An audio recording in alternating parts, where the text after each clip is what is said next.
En este resumen vamos a revisar los principales ratios bursátiles. Y empezamos por el ratio PER. PER, que sería el ratio precio sobre beneficio.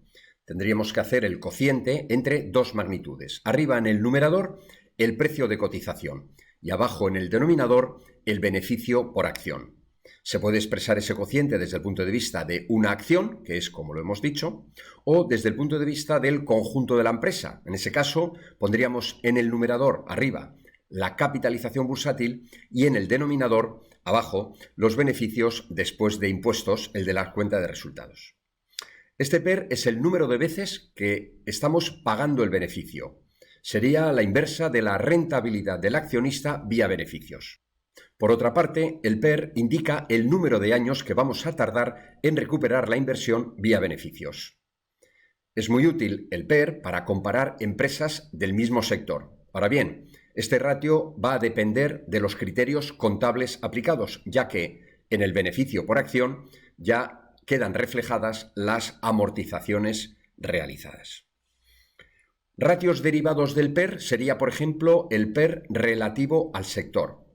Se calcularía como el cociente entre el PER del sector y el PER de la empresa, de tal modo que, si este cociente es menor que 1, es decir, el PER de la empresa es mayor que el PER del sector al que pertenece, ahí en ese caso diríamos que la empresa cotiza con prima con respecto a su sector.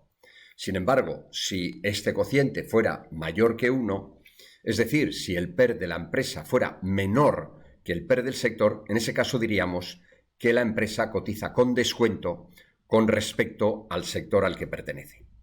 Otro ratio derivado del PER o otro ratio relacionado con el PER sería el precio sobre ventas. En este caso, la capitalización bursátil, en vez de dividirla entre el beneficio, que es lo que hacemos para calcular el PER, lo dividiríamos entre las ventas.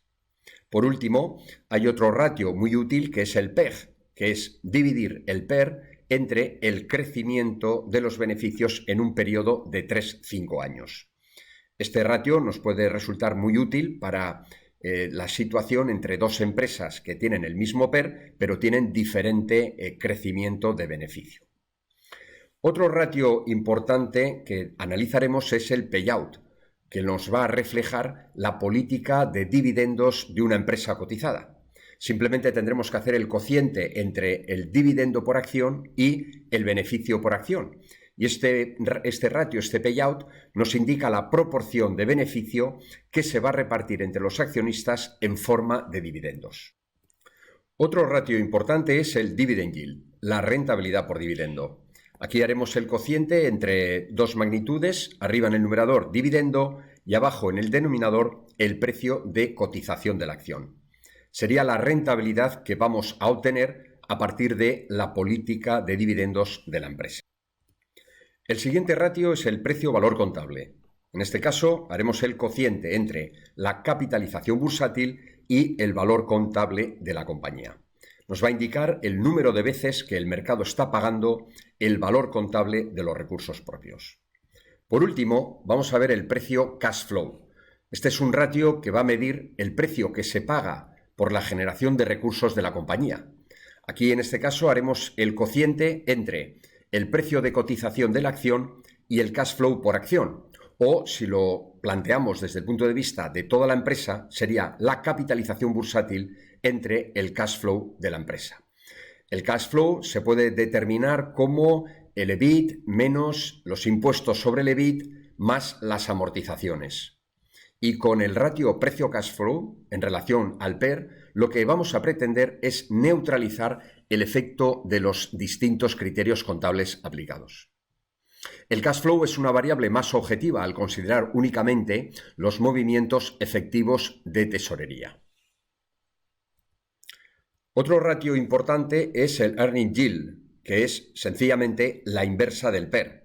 Si el PER lo habíamos definido como precio sobre beneficio, la inversa del PER será el beneficio entre la cotización.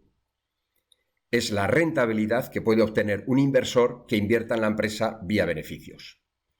Y el Earning Yield Gap sería la diferencia, la resta entre la inversa del PER como un indicador de la rentabilidad de la renta variable y la diferencia entre eso y la rentabilidad de la renta fija. Es decir, es el diferencial que esperamos obtener al invertir en renta variable con respecto a renta fija. ROA es la rentabilidad económica, es la rentabilidad sobre los activos. Haremos el cociente entre el EBIT, que son los beneficios antes de intereses e impuestos, entre el activo total medio. Y por último tendríamos la rentabilidad financiera, ROE, que es sobre los recursos propios, sobre los fondos propios. Aquí haremos el cociente entre el beneficio después de impuestos, el de la cuenta de resultados, el último, el beneficio neto, dividido entre los fondos propios medios. Teniendo en cuenta los ratios PER y precio-valor contable que hemos visto anteriormente y la rentabilidad ROE que acabamos de ver, podemos relacionar esos tres ratios y obtendríamos esta expresión, que nos puede resultar útil para determinar, por ejemplo, el PER. La relación es precio-valor contable igual a PER por ROE.